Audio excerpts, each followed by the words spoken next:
learn a new hobby and you're not afraid to get a little dirty, welding is the hobby for you. Today in this video, I'm going to show you the different types of welding, the materials you're going to need to start welding. I'm going to teach you a few tricks and tips, and I'm going to show you a short demonstration. So to start off, we're going to go over the types of welding. So first, we have the stick welding, which is the electrodes right here. The second type of welding is TIG welding, and the third type of welding that we're going to get more in-depth in today is the MIG welding. Now we're going to take a closer look at the materials you're going to need to start welding. So today for this demonstration, we're going to be using a Hobart wire gas welder. It's going to be running off a mixture of 75% argon and 25% carbon dioxide. You come up here, we've got the most important essentials. We're going to have your auto tinting welding helmet, a good thick pair of leather gloves, your gun you're going to need to weld, and your ground. One of the most important things you can do in your welding is make sure you have no exposed skin. What I prefer to wear in the shop when I'm welding is a 100% cotton long sleeve shirt, a pair of jeans, and a good pair of closed-toes boots. The worst thing you can do is have exposed skin. Even a short amount of times when you're welding with exposed skin can cause severe burns on your neck and your arms especially. That's why it's key. You always need to wear your gloves and your helmet at all times when you're in the shop.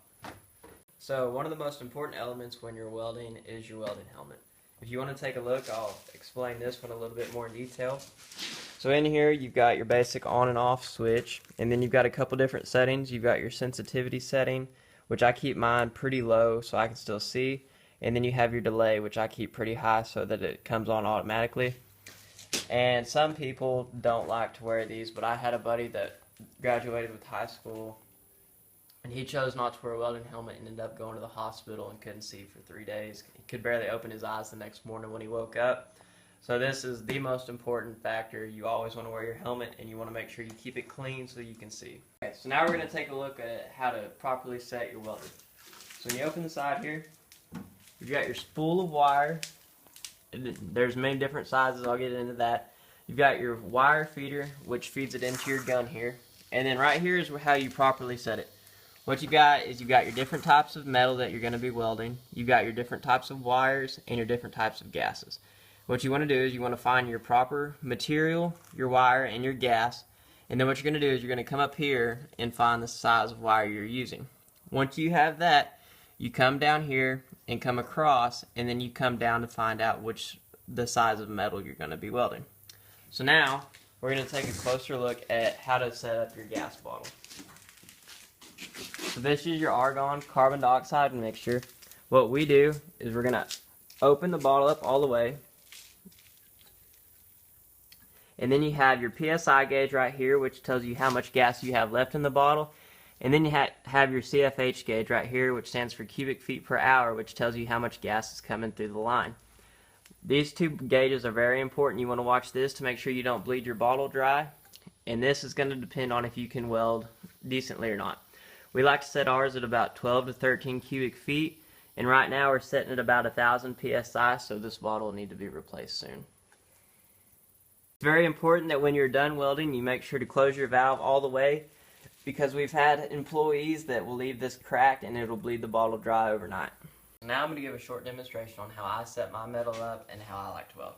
So first, I start by putting the gloves on, just in case the metal happens to be hot or there's something sharp. How I set my metal up, I usually like to leave just a little gap, just enough for it to penetrate correctly. I feel like you get the best weld out of it. You're going to go ahead and attach your ground to the metal you're welding, and then you're going to put on your helmet. So the way I like to put on a helmet, some people keep it loose enough to where they can pop their head and make it slide down. I keep it tight just so it doesn't fall off or come off when I'm welding. So you got your little adjustment knob, loosen it up. Make sure it's tight enough to where it doesn't fall off. You don't want it to come off in the middle of your weld. Now you're going to start welding. So what I like to do is I'll make a little weld at the top and a little one at the bottom. And then we work our way down.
Even with that little welder, the possibilities are endless and the things you can do if you want to learn how to weld.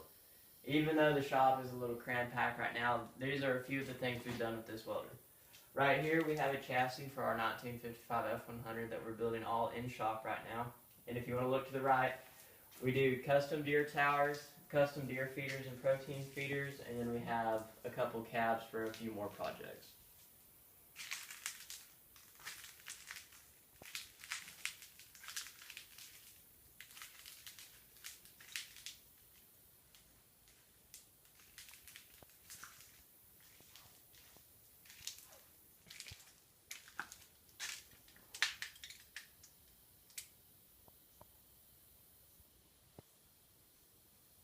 So I hope you've learned a couple of things from this video. I hope that I've proved to you welding's not hard as long as you have the right materials and you follow the right guidelines.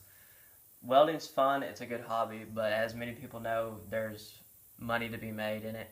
Anything from metal buildings to fences to the West Texas oil field, the possibilities are endless.